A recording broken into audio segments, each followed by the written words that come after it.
नमस्कार प्रिय दर्शक बंधु आज भिडीओटी जानिबा तुला राशि व्यक्ति मानक पई अक्टोबर नवेम्बर एवं डिसेम्बर एही 3 मासर संपूर्ण भविष्यवाणी विषय रे। तुला राशि व्यक्ति मानकर स्वास्थ्य शिक्षा लव लाइफ मैरेज लाइफ भाग्य कैरियर एवं व्यापार बिजनेस केमिति रहिबो जानिबा एही भिडीओटी रे 3 मासर संपूर्ण भविष्यवाणी विषय रे। तुला राशि व्यक्ति माने ए भिडियो को थरे शेष पर्यंत निश्चय देखंतु ताहले आपण माने जानिबाकू पाइबे जे अक्टोबर नवेम्बर एवं डिसेम्बर एही 3 मास पर्यंत आपणकर जीवन रे केउ सब घटना घटिबाकू जाउ अछि। दर्शक बंधु भिडियोटी आरंभ करिबा पूर्वरु आपण मानकू मोर छटिया अनुरोध रहिला जे जदि प्रथम करी आम चैनल रे आसीछंती ताहले आम चैनल को सब्सक्राइब करंतु एवं पाखरे स्थित बेल आइकन को मध्य क्लिक करंतु जहा फल रे हमर प्रत्येक वीडियो सर्वप्रथमे आपण माने पाई परिबे।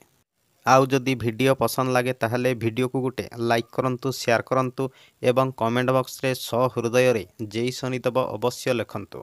एबे चलंतु दर्शक बंधु जानि नेबा तुला राशि व्यक्ति मानक पई 3 मासर संपूर्ण भविष्यवाणी विषय रे।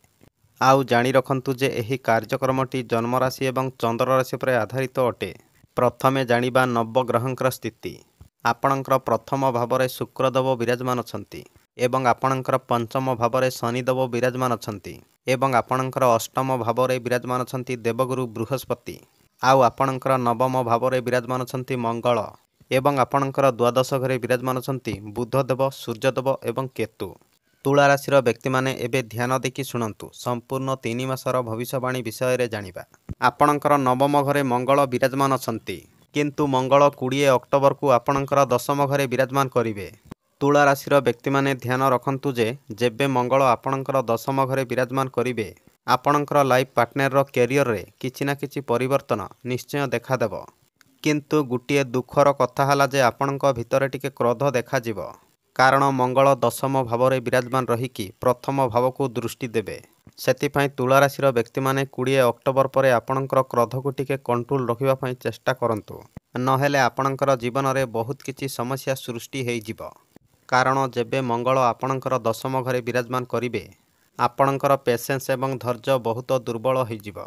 एबे आसंतु जानिबा देवगुरु बृहस्पति विषय रे। 3 मास पर्यंत आपणको देवगुरु बृहस्पति कि प्रकार फल देवे। आउ गुरु आपणकर अष्टम भाव में विराजमान अछंती एवं 3 मास पर्यंत देवगुरु बृहस्पति राशि परिवर्तन करिवे नाही। देवगुरु बृहस्पति अष्टम भाव में विराजमान रहिबा हेतु जेउ तुला राशि व्यक्ति माने ऋण करज किबा कौनसी समस्या रे फसिकी रहिछंती से व्यक्ति मानंकु देवगुरु बृहस्पति अनेक समस्या मुक्ति करने जाउछंती कारण गुरु अष्टम भाव में विराजमान रहीकि आपणक पई विपरीत राजयोग बनइबे एवं आपणकु विपरीत परिस्थिति मध्य रक्षा करिवे एवं जेउ व्यक्ति माने शत्रु मानकर षडयंत्र रे मध्य फसिथिले से व्यक्ति मानंकु मध्य देवगुरु बृहस्पति रक्षा करिवे। किंतु तुला राशि व्यक्ति माने ध्यान रखंतु जे देवगुरु बृहस्पति अष्टम भाव में विराजमान रहिबा हेतु आपणकु डाइजेशन स्टमक एवं लिवर समस्या देखा देबार बहुत संभावना रही अछि। सेतिपई तुला राशि व्यक्ति माने खाइबा पीबारे विशेष ध्यान रखंतु आउ खास करी आपण माने मसला सामग्री खाद्यरु विशेष दूरेकी रुहंतु।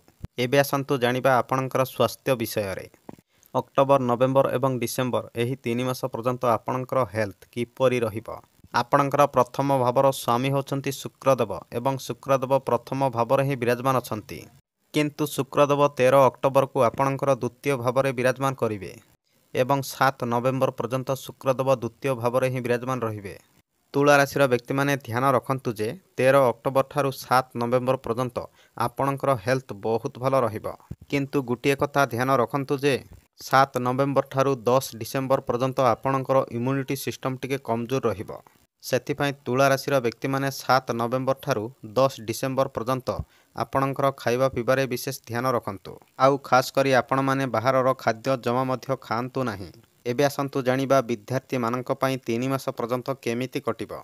विद्यार्थी मानकर कथा कहिबाकू गले पंचम भाव में शनिदेव विराजमान रहिबा हेतु विद्यार्थी मानकर जीवन में बहुत बड़ परिवर्तन आसिबाकू जाउ अछि कारण शनिदेव 14 नवेम्बर को बकरीरू मार्गी हिजिबे एवं 14 नवेम्बर पर शनिदेव ठीक रूपरे गोचर करिवे एवं 14 नवेम्बर पर विद्यार्थी मानकर जीवन में बहुत बड़ परिवर्तन मध्य आसिबो एवं जेउ विद्यार्थी मानंकु पाठ पढ़िबाकू मन लागु नथिला से विद्यार्थी माने मध्य मन ध्यानर सहित पाठ पढ़िबाकू लागिवे ଏବଂ ଯେଉଁ ବିଦ୍ୟାର୍ଥୀମାନଙ୍କର ଡିପ୍ ନଲେଜ ଥିଲା ସେମାନଙ୍କର ନଲେଜ ମଧ୍ୟ ବହୁତ ବଢ଼ିଯିବ। ଆଉ ଯଦି 14 ନଭେମ୍ବର ପରେ ଆପଣଙ୍କର ଏକ୍ଜାମ୍ ରହିଥାଏ ତାହେଲେ ଆପଣଙ୍କର ଏକ୍ଜାମ୍ରେ ବହୁତ ଭଲ ରିଜଲ୍ଟ ମଧ୍ୟ ଆସିବ। ଆଉ ଯଦି ଆପଣଙ୍କର ପାଠପଢ଼ାରେ କୌଣସି ବି ସମସ୍ୟା ଚାଲୁଅଛି ତାହେଲେ ଆପଣଙ୍କ ପାଇଁ 14 ନଭେମ୍ବର ପରେ ସେସବୁ ସମସ୍ୟା ମଧ୍ୟ ଦୂର ହେବାକୁ ଯାଉଅଛି। କାରଣ 14 ନଭେମ୍ବର ପରେ ବିଦ୍ୟାର୍ଥୀମାନଙ୍କୁ ଶନିଦେବ ଅତ୍ୟନ୍ତ ଶୁଭଫଳ ପ୍ରଦାନ କରିବେ। କାହିଁକି ନା 14 ନଭେମ୍ବର ପରେ ଶନିଦେବ ବକ୍ରିରୁ ମାର୍ଗୀ ହେବାକୁ ଯାଉଛନ୍ତି। କିନ୍ତୁ ବିଦ୍ୟାର୍ଥୀମାନେ ଗୋଟିଏ କଥା ଧ୍ୟାନ ରଖନ୍ତୁ ଯେ 14 ନଭେମ୍ବର ପୂର୍ବରୁ ଆପଣଙ୍କର ପାଠପଢ଼ାରେ ବିଶେଷ ଧ୍ୟାନ ରଖନ୍ତୁ। କାରଣ 14 ନଭେମ୍ବର ପୂର୍ବରୁ ଆପଣମାନେ ଯାହା ମଧ୍ୟ ପଢ଼ିବେ ଆପଣଙ୍କର ମନେ ରହିବ ନାହିଁ। ଏବଂ 14 ନଭେମ୍ବର ପୂର୍ବରୁ ଶନିଦେବ ଆପଣଙ୍କର ପାଠପଢ଼ାରେ କିଛି ନା କିଛି ସମସ୍ୟା ନିଶ୍ଚୟ ସୃଷ୍ଟି କରିବେ। ବିଶେଷ କରି ବିଦ୍ୟାର୍ଥୀମାନେ ଏହି କଥାକୁ ଧ୍ୟାନରେ ରଖନ୍ତୁ ଏବଂ 14 ନଭେମ୍ବର ପୂର୍ବରୁ ଆପଣଙ୍କର ପାଠପଢ଼ାରେ ବିଶେଷ ଧ୍ୟାନ ଦିଅନ୍ତୁ। ଏବେ ଆସନ୍ତୁ ଜାଣିବା ଆପଣଙ୍କର ମ୍ୟାରେଜ୍ ଲାଇଫ୍ କେମିତି ରହିବ ଅକ୍ଟୋବର, ନଭେମ୍ବର ଏବଂ ଡିସେମ୍ବର ଏହି 3 ମାସ ପର୍ଯ୍ୟନ୍ତ। ସପ୍ତମ ଭାବର ଲର୍ଡ ବନୁଛନ୍ତି ମଙ୍ଗଳ ଏବଂ ମଙ୍ଗଳ ଆପଣଙ୍କର ଭାଗ୍ୟ ସ୍ଥାନରେ ବିରାଜମାନ ଅଛନ୍ତି। ଏବଂ 20 ଅକ୍ଟୋବର ପର୍ଯ୍ୟନ୍ତ ଆପଣଙ୍କର ମ୍ୟାରେଜ୍ ଲାଇଫ୍ ବହୁତ ଭଲ ରହିବ ଏବଂ ଆପଣଙ୍କର ଲାଇଫ୍ ପାର୍ଟନରର ଭାଗ୍ୟ ମଧ୍ୟ ବହୁତ ଭଲ ରହିବ। କିନ୍ତୁ ତୁଳା ରାଶିର ବ୍ୟକ୍ତିମାନେ ଧ୍ୟାନ ରଖନ୍ତୁ ଯେ 20 ଅକ୍ଟୋବର ପରେ ଆପଣଙ୍କର ମ୍ୟାରେଜ୍ ଲାଇଫ୍କୁ ବିଶେଷ ଧ୍ୟାନ ରଖନ୍ତୁ ଏବଂ ଖାସ୍ କରି ଆପଣଙ୍କର କ୍ରୋଧକୁ ମଧ୍ୟ ଟିକେ କଣ୍ଟ୍ରୋଲରେ ରଖନ୍ତୁ। କାରଣ 20 ଅକ୍ଟୋବର ପରେ ଆପଣମାନେ ଟିକେ ଅଧିକା ରାଗି ପାରନ୍ତି ଏବଂ ଦେବଗୁରୁ ବୃହସ୍ପତି ଅଷ୍ଟମ ଭାବରେ ବିରାଜମାନ ରହିବା ହେତୁ ଆପଣଙ୍କର ମ୍ୟାରେଜ୍ ଲାଇଫ୍ରେ ଦିନେ ଦିନେ ଆର୍ଗୁମେଣ୍ଟ ସୃଷ୍ଟି ହେବ ଏବଂ ଆପଣଙ୍କର ଶ୍ୱଶୁର ଘର ସହିତ ମଧ୍ୟ ଆର୍ଗୁମେଣ୍ଟ ହେବାର ବହୁତ ସମ୍ଭାବନା ରହିଅଛି। ତୁଳା ରାଶିର ବ୍ୟକ୍ତିମାନେ ବିଶେଷ କରି ଏହି କଥାକୁ ଧ୍ୟାନ ରଖନ୍ତୁ। ଦର୍ଶକ ବନ୍ଧୁ, ଏବେ ଆସନ୍ତୁ ଜାଣିବା ସବୁଠୁ ମହତ୍ତ୍ୱପୂର୍ଣ୍ଣ ବିଷୟରେ ଆପଣଙ୍କର ଭାଗ୍ୟ, କ୍ୟାରିୟର ଏବଂ ବେପାର ବିଜନେସ୍ କେମିତି ରହିବ ଏହି 3 ମାସ ପର୍ଯ୍ୟନ୍ତ। ଆପଣଙ୍କର ଭାଗ୍ୟ ସ୍ଥାନରେ ମଙ୍ଗଳ ବିରାଜମାନ ଅଛନ୍ତି ଏବଂ ବୁଧଦେବ ଆପଣଙ୍କର ଦ୍ୱାଦଶ ଘରେ ବିରାଜମାନ ଅଛନ୍ତି। ତୁଳା ରାଶିର ବ୍ୟକ୍ତିମାନେ ଧ୍ୟାନ ରଖନ୍ତୁ ଯେ 20 ଅକ୍ଟୋବର ପରେ ଆପଣଙ୍କର ଭାଗ୍ୟ ଆପଣଙ୍କ ପାଇଁ ବହୁତ ଭଲ ରହିବ। ଆଉ ଯଦି ଆପଣମାନେ ଆପଣଙ୍କର ଜୀବନରେ କୌଣସି ବି ଶୁଭ କାର୍ଯ୍ୟ ଆରମ୍ଭ କରିବାକୁ ଚାହୁଁଥିଲେ 14 ନଭେମ୍ବର ପରେ କରନ୍ତୁ, ଆପଣଙ୍କ ପାଇଁ ବହୁତ ଭଲ ରହିବ। ଏବଂ କୌଣସି ଡିଲ୍ କରିବାକୁ ଚାହୁଁଥିଲେ ମଧ୍ୟ 14 ନଭେମ୍ବର ପରେ କରନ୍ତୁ ଏବଂ କୌଣସି ଜାଗାରେ ଧନ ଇନଭେଷ୍ଟମେଣ୍ଟ କରିବାକୁ ଚାହୁଁଥିଲେ ମଧ୍ୟ 14 ନଭେମ୍ବର ପରେ ହିଁ କରନ୍ତୁ। ଆପଣଙ୍କର ଜୀବନରେ ଯେକୌଣସି ଶୁଭ କାର୍ଯ୍ୟ ମଧ୍ୟ ଆପଣମାନେ କରିବାକୁ ଚାହୁଁଥିଲେ 14 ନଭେମ୍ବର ପରେ ହିଁ କରନ୍ତୁ। କାରଣ 14 ନଭେମ୍ବର ପରେ ଶନିଦେବ ବକ୍ରିରୁ ମାର୍ଗୀ ହୋଇଯିବେ ଏବଂ ଆପଣଙ୍କୁ ଅତ୍ୟନ୍ତ ଶୁଭଫଳ ପ୍ରଦାନ କରିବେ। ଏବେ ଆସନ୍ତୁ ଆପଣଙ୍କର କ୍ୟାରିୟର ବିଷୟରେ ଜାଣିବା। 3 ମାସ ପର୍ଯ୍ୟନ୍ତ ଆପଣଙ୍କର କ୍ୟାରିୟର କେମିତି ରହିବ। ଆପଣଙ୍କର ଦଶମ ଘରର ଲର୍ଡ ବନୁଛନ୍ତି ଚନ୍ଦ୍ରମା ଏବଂ ସୂର୍ଯ୍ୟଦେବ 17 ଅକ୍ଟୋବରକୁ ପ୍ରଥମ ଭାବକୁ ବିରାଜମାନ କରିବେ ଏବଂ 17 ଅକ୍ଟୋବର ପରେ ଆପଣଙ୍କର କ୍ୟାରିୟରରେ ବହୁତ ବଡ଼ ପରିବର୍ତ୍ତନ ହେବାର ସମ୍ଭାବନା ମଧ୍ୟ ରହିଅଛି। ଆଉ ଯେଉଁ ବ୍ୟକ୍ତିମାନଙ୍କ ପାଖରେ ଚାକିରି ନାହିଁ, ଚାକିରି ଅପେକ୍ଷାରେ ରହିଥିଲେ, ସେ ବ୍ୟକ୍ତିମାନଙ୍କ ପାଇଁ ମଧ୍ୟ 17 ଅକ୍ଟୋବର ପରେ ଚାକିରି ମିଳିବାର ବହୁତ ସମ୍ଭାବନା ରହିଅଛି ଏବଂ ଶୁକ୍ରଦେବ ତୃତୀୟ ଭାବକୁ ବିରାଜମାନ କରିବେ।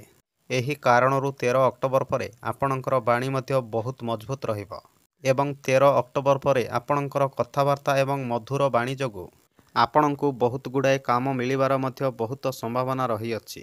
କିନ୍ତୁ ଗୋଟିଏ କଥା ଧ୍ୟାନ ରଖନ୍ତୁ ଯେ ଯେବେ ସୂର୍ଯ୍ୟଦେବ ଆପଣଙ୍କର ପ୍ରଥମ ଭାବରେ ବିରାଜମାନ କରିବେ ଆପଣଙ୍କର ବାଣୀ ଏବଂ କ୍ରୋଧକୁ ଟିକେ କଣ୍ଟ୍ରୋଲରେ ରଖନ୍ତୁ। କାରଣ ଯେବେ ସୂର୍ଯ୍ୟଦେବ ଆପଣଙ୍କର ଫାର୍ଷ୍ଟ ହାଉସରେ ବିରାଜମାନ କରିବେ ଆପଣଙ୍କ ଭିତରେ ବହୁତ ଏଟିଟ୍ୟୁଡ୍ ଏବଂ ଇଗୋ ରହିବ। 16 ଅକ୍ଟୋବର ଠାରୁ 16 ନଭେମ୍ବର ପର୍ଯ୍ୟନ୍ତ ଏହି କଥାକୁ ବିଶେଷ ଧ୍ୟାନରେ ରଖନ୍ତୁ। ଏବେ ଆସନ୍ତୁ ଜାଣିବା ଆପଣଙ୍କର ବେପାର ବିଜନେସ୍ କେମିତି ରହିବ ଏହି 3 ମାସ ପର୍ଯ୍ୟନ୍ତ। ଆପଣଙ୍କର ବେପାର ବିଜନେସ୍ର କଥା କହିବାକୁ ଗଲେ 3 ମାସ ପର୍ଯ୍ୟନ୍ତ ଆପଣଙ୍କର ବେପାର ବିଜନେସ୍ ଆପଣଙ୍କ ପାଇଁ ବହୁତ ଭଲ ରହିବ। ଆଉ ଖାସ୍ କରି ଡେଲି ଇନକମ୍ କରୁଥିବା ବ୍ୟକ୍ତିମାନଙ୍କ ପାଇଁ ମଧ୍ୟ ବହୁତ ଭଲ ରହିବ ଏବଂ 3 ମାସ ଭିତରେ ଆପଣଙ୍କୁ ବେପାର ବିଜନେସ୍ ପାଇଁ ଆପଣଙ୍କୁ କିଛି ନୂଆ ରାସ୍ତା ମଧ୍ୟ ଦେଖାଯିବ ଏବଂ 3 ମାସ ପର୍ଯ୍ୟନ୍ତ ଆପଣଙ୍କର ବେପାର ବିଜନେସ୍ ଆପଣଙ୍କ ପାଇଁ ବହୁତ ଭଲ ରହିବ। କିନ୍ତୁ ତୁଳା ରାଶିର ବ୍ୟକ୍ତିମାନେ ଧ୍ୟାନ ରଖନ୍ତୁ ଯେ ପ୍ରତ୍ୟେକ ଦିନ ଆପଣମାନେ ଶୁକ୍ରଦେବଙ୍କର ବୀଜ ମନ୍ତ୍ର ଅବଶ୍ୟ ଜପ କରନ୍ତୁ।